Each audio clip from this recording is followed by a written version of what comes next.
अद्विक को blood cancer है। उसके माँ बाप उसके इलाज कराने में असमर्थ हैं। इन्हें आपकी एक छोटी सी मदद की जरूरत है। डिस्क्रिप्शन में दिए हुए लिंक पर जाएं और अद्विक की उम्मीद बने।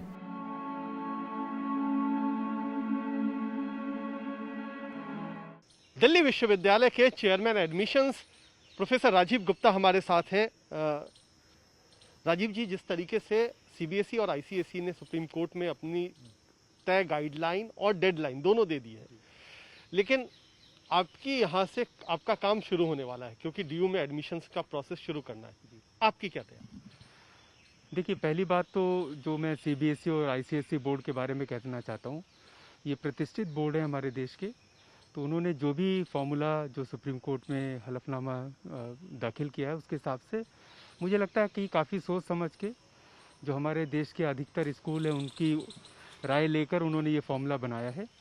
और मुझे लगता है कि इस फार्मूले से सभी को ही, सभी छात्रों के हित में ही होगा। जहाँ तक हमारे यहाँ दाखिला की प्रक्रिया है, क्योंकि इस फार्मूला को देखते हुए ये लगता है कि जो परसेंटेज के रूप में उनके मार्क्स आएंगे या जो उनकी मार्कशीट आएगी, अगर हमारे मेरिट बेस्ड एडमिशन्स ही रहते हैं तो मुझे लगता है कि एडमिशन्स को लेके किसी तरह की कोई दिक्कत नहीं होनी चाहिए। तो अब जो है वो कई छात्र परेशान भी हैं क्योंकि इस बार जो लीक से हट करके रिजल्ट्स भी आएंगे, तो आपके पास भी लगातार उनके कंसर्न्स पहुंच रहे होंगे, उनकी परेशानियां पहुंच रही होंगी। क्या आपको किस तरीके के सवाल से दो चार होना पड़ रहा है और आपका क्या उनके लिए जवाब? जी, ये बिल्कुल सच बात है कि पिछले कुछ दिनों में कुछ छात्राओं ने हमें ईमेल्स भेजे हुए हैं। हम उनके ईमेल्स को भी देख रहे हैं। हालांकि जो उनके मन में कुछ शायद इस बात को लेके थोड़ा सा भ्रम है कि उनका एडमिशन में कुछ दिक्कतें होगी, तो दिल्ली विश्वविद्यालय की तरफ से मैं ये कहना चाहता हूँ कि निश्चिंत रहें। विश्वविद्यालय जिस भी तरीके से एडमिशन्स करेगा, दाखिला प्रक्रिया करेगा, छात्र हित को सामने रख के ही करेगा। छात्र हित को अनदेखा नहीं करा जाएगा। जहाँ तक कुछ हमारे सामने भी ये कुछ ईमेल्स आए हैं कि सीयू सेट को लेके, तो दिल्ली विश्वविद्यालय, ये मैं पहले भी कह चुका हूँ, दिल्ली विश्वविद्यालय हमारे जो माननीय कुलपति महोदय हैं, सीयू सेट की जो समिति है उसका एक सदस्य हैं। तो अगर शिक्षा मंत्रालय सीयू सेट को लेकर ये कहता है कि अगर हमें सीयू सेट कराना है तो शायद वो सभी के हित में होगा। उसमें दिल्ली विश्वविद्यालय भी उनके साथ ही खड़ा हुआ है। लेकिन किसी परिस्थितियों पर अगर सीयू सेट इस साल नहीं हो पाता है तो हमारे जो मेरिट बेस्ड एडमिशन है, शायद उसमें किसी को भी कोई दिक्कत नहीं होनी चाहिए।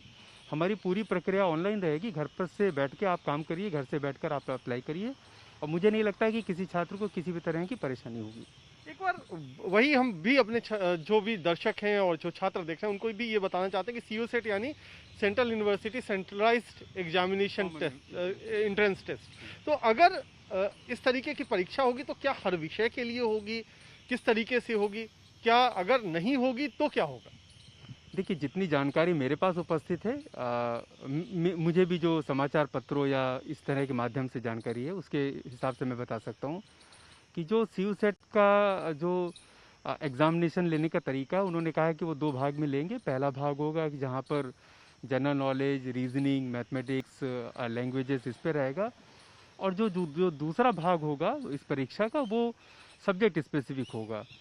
तो मुझे लगता है कि उसमें भी उनको छात्रों को अगर शिक्षा मंत्रालय को ऐसा लगता है कि हाँ, सीयू सेट कराई जा सकती है आने वाले समय में, अगर कोविड की परिस्थितियाँ अनुकूल रहती हैं, तो हो सकता है कि उचित समय पर इन परीक्षाओं को कराया जा सकता है।